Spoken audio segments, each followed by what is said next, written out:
Hello नमस्कार साथियों, BSc वाला सीक्रेट चैनल पर स्वागत करने के लिए रोज की तरह मैं बहुलाल सर आपके सामने उपस्थित हो चुका हूं। ऑडियो एंड वीडियो क्लियर आ रहा होगा एकदम, कमेंट करके बता दीजिएगा। वीडियो में आगे बढ़ने से पहले मैं आपको जानकारी दे देता हूं कि हमारे हंसराज बढ़ारिया बीएससी वाला सीकर और नितेश चौधरी 560000 को आप क्या करें, इंस्टा आईडी है उसको फॉलो करें। और आपको इस प्रकार के जो वीडियो एग्जाम में इंपॉर्टेंट प्रश्न रहते हैं, किस प्रकार की आपके एग्जाम में जो जानकारी रहती है, वो तमाम जानकारियों के लिए आज मैं उपस्थित हुआ हूं। और ये जो आपके जो पेपर इंपॉर्टेंट रहने वाला है बीएससी वाला सीकर पर, आप देख रहे हैं Pandit Deendayal university second semester examination geography, जो आपके कोड नंबर है 24BGS5201T। फिजिकल ज्योग्राफी में आपका सेकंड जो रहने वाला है समय 3 घंटे। और क्लाइमेट्री जो आपके ओशियनोग्राफी, ये क्लाइमेट और ओशियनोग्राफी यानी कि समुद्र विज्ञान के बारे में ये जो जानकारी है इसमें रहने वाली है। और सबसे पहले अपने मित्रों के साथ हमारे जो आपके जो चैनल है, अपना परिवार है बीएससी वाला सीकर है, ज्यादा से ज्यादा इसको क्या करना है, अपने इस मित्रों के साथ शेयर करें।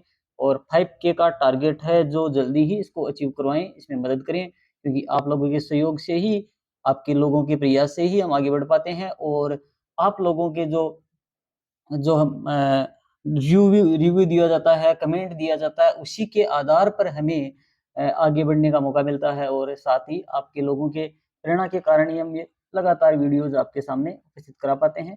तो पहला जो प्रश्न आपके यहाँ पर देखने को मिल रहा है, वायुमंडल की जो संरचना है, वायुमंडल की जो संरचना है में गैसों का नाम लिखिए। तो वायुमंडल में जो गैसें होती हैं तो आप सब जानते हो, याद कर लेना।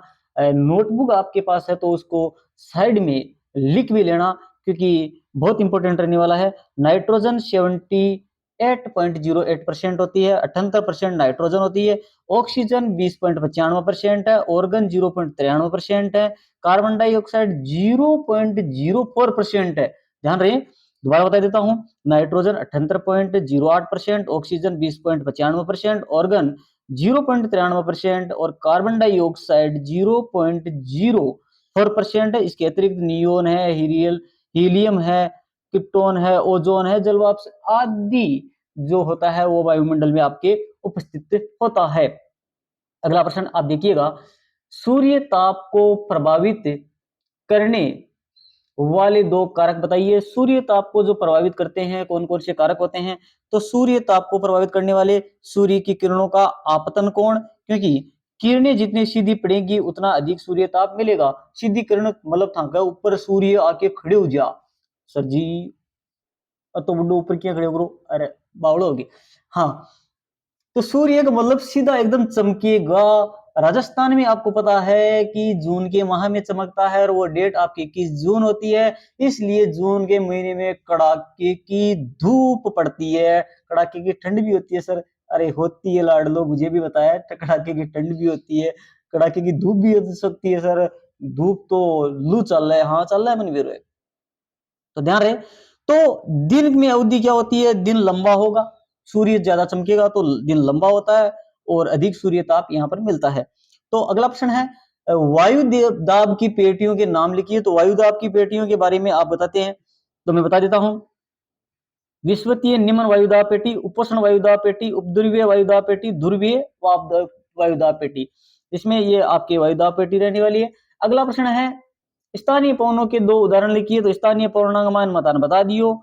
लू, भारत में उत्तरी भागों में गर्मियों में चलने वाली अधिक गर्म एवं शुष्क हवा क्या कहलाती है? लू कहलाती है। एक होती है फोन, आल्पस पर्वत से चलने वाली गर्म हवा, तो स्थानीय भाषा में क्या कहते हैं? फोन बोलते हैं। फोन क्या होती है? फोन स्थानीय शुष्क जो आल्पस पर्वत से निकलने वाली जो गर्म हवा होती है उसे फोन कहा जाता है। अगला प्रश्न आपके रहने वाला, आर्द्रता के विभिन्न प्रकार कौन कौन से हैं? तो आर्द्रता, आर्द्रता निरपेक्ष आर्द्रता होती है, विशिष्ट आर्द्रता होती है और सापेक्ष आर्द्रता होती है। तो ध्यान रहे, आर्द्रता के बारे में आप आराम से लिख देना, कोई दिक्कत नहीं है। गीलापन, आर्द्रता, ये आप जानते हो, ठीक है सर। अगला प्रश्न है, कोपेन के जलवायु वर्गीकरण के आधार क्या हैं? तो कोपेन मौदे जो हैं उनका जलवायु वर्गीकरण का जो आधार है वो क्या है? उनका तापमान, वर्षा, प्रकृति और वनस्पति इन्होंने आधार माना है कि इस क्षेत्र में तापमान क्या रहने वाला है, वनस्पति किस प्रकार की मिलती है, कंटीली है, बड़े पत्ते हैं, छोटे पत्ते हैं, क्या है। तो ये जानकारी मिलती है। तापमान कैसा है वो जानकारी कोपिन मोदी के अनुसार देखने को मिलता है। राजस्थान को आपको पता है BW, AW, CWG, BW, BSSW, BWSW, ये पता है ना? कोनी बेरो सर जी, तो कोई बात को नहीं बेरो तो कोई दिक्कत वाली बात कौन था। तो थे तो ध्यान रख लीजिए का कोपेन के जो अनुसार वर्गीकरण किया गया है उसका जलवायु है, और इसमें जलवायु का वर्गीकरण का आधार वनस्पति, तापमान, ठीक है, और वर्षा को बांटा है। अगला प्रश्न है महासागरीय उच्चावच के भाग लिखिए। तो महाद्वीपीय मग्न तट, महाद्वीपीय ढाल, गहरे समुद्री मैदान, मध्य सागरीय पर्वत श्रेणी और महासागरीय ग्रत। तो ध्यान रखना। अगला प्रश्न है महासागरीय उच्चावच के मुख्य भाग के नाम लिखिए। महासागरीय उच्चावच के मुख्य भागों के नाम लिखिए। तो महासागरीय उच्चावच में आपको देखने को मिलता है, महासागरीय उच्चावच में जो होता है ये आपके ध्यान रखना आराम से, और अभी बता दिया था मैंने महाद्वीपीय ढाल है, गहरे समुद्री मैदान है, ये चीजें देखने को मिलती है। महासागरीय, अगला ऑप्शन है महासागरीय लवणता को प्रभावित करने वाले दो कारक बताइए। तो महासागरीय लवणता को वाष्पीकरण, अधिक वाष्पीकरण होगा तो लोहित लवणता बढ़ेगी 330 ग्राम। बताओ दिगानी लवणता घटाएगी है, बताओ कौन बताएगा। वर्षा एवं नदियों का मीठा जल जो होता है, अधिक वर्षा या अधिक नदी के मिलने से भी लवणता क्या हो जाती है, नदियां आकर समुद्र में गिरेगी तो लूण वह समुद्र का माए और मिट्टी हुई नदी, तो इसमें लवणता में क्या आ जाती है, कमी आ जाती है। अगला ऑप्शन है ज्वार भाटा की उत्पत्ति के मुख्य कारण क्या है। तो ज्वार भाटा जो आप जानते हो, ज्वार भाटा ये चंद्रमा के गुरुत्वाकर्षण बल के कारण क्या होता है, समुद्र में से कुछ लहरें उठ के चांद की ओर जाने की कोशिश करती है, उन्हें क्या बोलते हैं, इसे ज्वार कहते हैं। ध्यान रहे सूर्य का गुरुत्वाकर्षण बल भी होता है और पृथ्वी की घूर्णन गति भी, ये तीनों चीजें होती है जिसके कारण समुद्र में क्या आता है, ज्वार आता है आपके।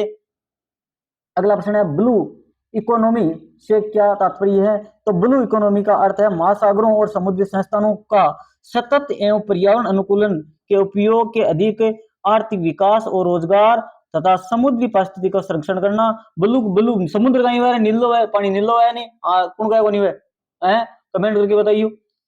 ब्लू इकोनॉमी का अर्थ क्या होता है, महासागरों तथा समुद्री संसाधनों का सशक्त एवं पर्यावरण के अनुकूल उपयोग करके विकास और रोजगार प्रलिप्त करना, ये आपका रहते हैं। अगला प्रश्न जो रहने वाला है, अगला प्रश्न आपके खंड बी का है, करवा दूं क्या सर, रहने दो, चलो करवा देता हूं।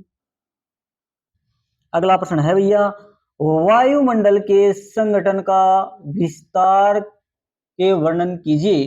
तो वायुमंडल का जो संगठन है उसका विस्तार से वर्णन कर दे क्या, कर दो सर।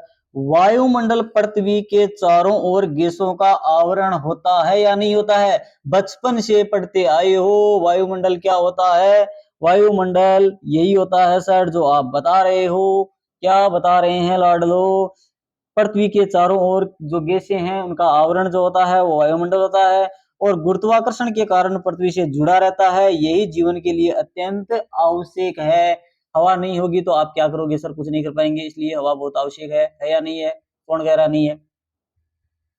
जिसमें वायुमंडल के घटक नाइट्रोजन गैस होती है N2 78.08%, अभी बताया था।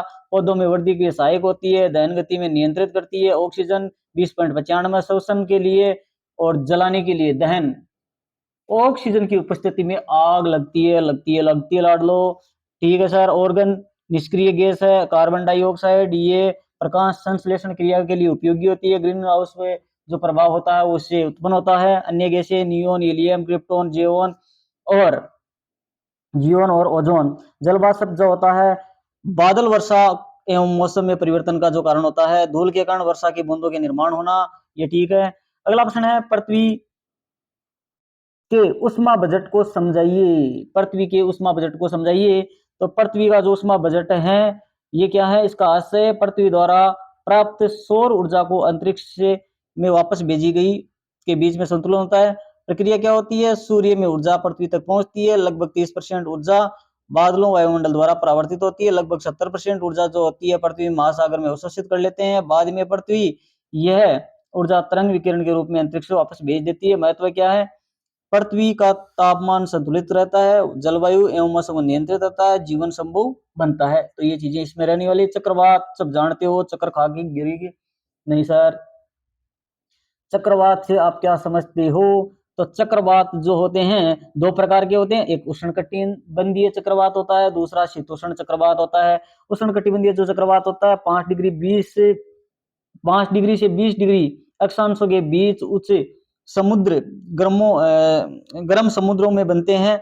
समुद्र का तापमान लगभग 26.5% होता है, डिग्री सेल्सियस होना अधिक होना कि समुद्र का तापमान 26.5 डिग्री सेल्सियस से अधिक हो जाना, जिससे क्या होता है, इनके केंद्र में एक नेत्र होता है, तेज हवाएं गर्म वर्षा भारी वर्षा लेकर आती है। विशेषताएं कम वायुदाब, तीव्र पवन, भारी वर्षा, समुद्री तटों में अधिक नुकसान। उदाहरण तूफान आना, ताउते तूफान, नाम सुना ना, ताउते आगो वो। अगला प्रश्न है जो इसमें रहने वाला है, जलवायु के परिवर्तन में ग्लोबल वार्मिंग का कारणों का उल्लेख कीजिए। ग्लोबल वार्मिंग आप जानते हो, जलवायु परिवर्तन। लंबे समय तक जलवायु में होने वाले परिवर्तन को क्या होते हैं? जलवायु परिवर्तन बोलते हैं। ग्लोबल वार्मिंग ग्रीन हाउस गैसों में वृद्धि से पृथ्वी के औसत तापमान में वृद्धि होना ग्लोबल वार्मिंग कहलाती है। प्रमुख कारण है जीवाश्म ईंधनों का अधिक होना, वनों की कटाई, औद्योगिकरण, वाहनों का प्रदूषण, मीथेन, CO2 जैसी गैस का उत्सर्जन होना, जनसंख्या में वृद्धि होना। और सर जी जनसंख्या वृद्धि होगा, बिल्कुल होगा भाई। प्रभाव हिमनदों का पिघलना, समुद्र के एवं अनियमित वर्षा, सूखा एवं बाढ़, जैव विविधता, ये सभी जो कारण है। ये अगला प्रश्न है, प्रशांत महासागर में नितल उच्चावच के ये उदाहरण के लिए वर्णन कीजिए। तो ठीक है लाडलो, ये भी बता देता हूं मैं क्या होता है। प्रशांत महासागर में क्या होता है? महाद्वीपीय मगन तट होता है, महाद्वीपीय ढाल, गहरे समुद्री मैदान, ये मध्य सागरीय पर्वत श्रेणियां, महासागरीय गर्त। मरियाना गर्त को नाम सुने होगा। मरियाना गर्त विश्व का सबसे गहरा महासागरीय गर्त है। दूसरा टोंगा गर्त है, फिलीपीन गर्त है। विशेषताएं इनमें अनेक ज्वालामुखी द्वीप, प्रवाल भित्तियों का, प्रवाल भित्ति जानो कहीं वे समुद्री जीव एक जगह इकट्ठे होकर टापूनुमा आकृति ले लेते हैं, जिसे प्रवाल भित्ति के नाम से जानते हैं। भूकंप एवं ज्वालामुखी गतिविधियां अधिक होती है। प्रशांत महासागर नित्तल अत्यंत विविध जटिल गर्त, पर्वत मैदान, ज्वालामुखी द्वीप प्रमुख इसमें पाए जाते हैं। अगला प्रश्न आपके रहने वाला है, महासागरीय तापमान में क्षैतिज विकिरण को समझाइए। अगला प्रश्न क्या है? महासागरीय धाराओं की उत्पत्ति के लिए उत्तरदायी कारकों को समझाइए। प्रवाल भित्तियों के बारे में, प्रवाल भित्ति वाला प्रश्न इंपोर्टेंट रहने वाला है लाडलो, इसलिए मैं प्रवाल भित्ति वाले प्रश्न को बता देता हूं। प्रवाल भित्तियां समुद्री जीवों, ये कोरल पोलिस द्वारा निर्मित चूना पत्थर की संरचना के रूप में बन जाता है। समुद्री जल का तापमान 20 से 30 डिग्री सेल्सियस होता है। स्वच्छ एवं पारदर्शी जल होता है। लवणता इसमें 27 से 40% होती है। उथला समुद्र जो होता है 30 से 35 मीटर तक गहरा होता है।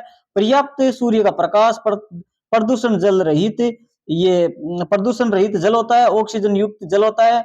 महत्व इसमें समुद्री जीव पाए जाते हैं। तटों का कटाव से ये चीजें होती है। पर्यटन एवं मत्स्य पालन के लिए ये जानकारी जो रहती है ये इंपोर्टेंट रहता है। मत्स्य पालन, मछली पकड़ना। ये थॉर्नवेट का जल वर्गीकरण क्या होता है ये बता देता हूं मैं।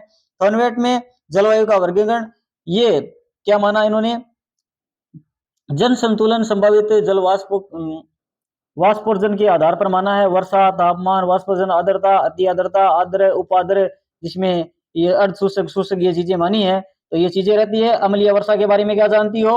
अम्लीय वर्षा ये क्या होता है? पीएच का जो मान होता है 5.6 से कम आ जाए। पीएच स्केल जो होती है उसमें जैसे भूकंप किस में मापते हैं सर? भूकंप मापने के लिए सिस्मोग्राफ यंत्र होता है, और मापने वाली जो स्केल जो होती है और रिक्टर स्केल के नाम से जानते हैं, रिक्टर पैमाना के नाम से जानते हैं। और जिसमें क्या होता है पीएच, ये अम्लीय वर्षा में क्या होता है, जिसका पीएच मान जो होता है 5.6 से कम चला जाए, कम हो जाए, ये इसका मान जो होता है, जिसके कारण सल्फर डाइऑक्साइड SO2 तथा नाइट्रोजन ऑक्साइड NOx गैसें मिलती हैं, जिसको क्या बोलते हैं? अम्लीय वर्षा के नाम से जानते हैं। इसमें क्या प्रभाव मिलता है? मिट्टी की उर्वरता कम हो जाती है, मिट्टी का जो उपजाऊपन होता है वो कम हो जाता है, जल स्रोतों में अम्लीय वर्षा मिल जाती है, जलीय जीवों में हानि होती है, फसलों और वनों को नुकसान पहुंचता है, भवनों के ऐतिहासिक स्मारकों को शरण मिलता है, मानव स्वास्थ्य पर दुष्प्रभाव मिलता है। अम्ल खाइडो दिव्य बनी गए वो अम्लीय है। हाँ ठीक है सर जी। बचाव के उपाय, SO2 NOx का उत्सर्जन कम करना चाहिए, स्वच्छ एवं नवीनीकरण ऊर्जा का उपयोग किया जाना चाहिए, उद्योगों से प्रदूषण जो होने वाला, जो कल कारखानों से निकलने वाला कचरा है उसको निस्तारण किया जाना चाहिए। अधिक वर्षा की आवश्यकता होती है। ठीक है जी। गंभीर खतरा है अम्लीय वर्षा, इससे बचाने के लिए, क्योंकि इससे जो फसल वगैरह होती है वो भी नष्ट हो जाती है, तो ध्यान रहे। अगले प्रश्न जी, ये भाग नंबर 3, तो ध्यान रहे कुल 6 प्रश्न दिए हैं। वायुमंडलीय दाब पवन प्रणालियों का विस्तार वर्णन कीजिए। इसमें गृह पनियों की पेटियों का विस्तार से वर्णन कीजिए। वायु राशि के बारे में आप बताइए। शीतोष्ण कटिबंधीय चक्रवातों और मौसम संबंधी जानकारियां। समुद्र विज्ञान की प्रकृति एवं विशेष क्षेत्र का वर्णन कीजिए। अटलांटिक महासागर के नित्तल उच्चावच का विस्तृत वर्णन दीजिए। महासागरीय लवणता के स्रोतों का नियंत्रण करने वाले कारकों तथा इसके विश्व वितरण के विस्तार और विश्लेषण कीजिए। महासागरीय धाराओं के प्रकार और उनके प्रभावों का वर्णन कीजिए। ठीक है जी। और हिंद महासागर की धाराओं के जो प्रणाली है उनको समझाइए। ज्वार भाटा क्या है, ज्वार भाटा की उत्पत्ति संबंधित उनके सिद्धांतों मिलकर जो जानकारी होती है वो संबंधित जानकारी दीजिएगा। तो आगे मिलते हैं आगे वाली क्लास में। ओके, नितेश चौधरी 5600, अंशराज बडारिया, शंकर, और ठीक है ji. Best of luck, best of wishes your exam. ठीक है, okay, thank you, best of luck. मिलते हैं आगे वाली क्लास में, तब तक के लिए टाटा बाय बाय। दबा के कमेंट कर दीजिएगा ताकि, और मैंने जो आपको टारगेट दिया है वो टारगेट जल्दी पूरा कराने में हमारी मदद करें। ओके, धन्यवाद।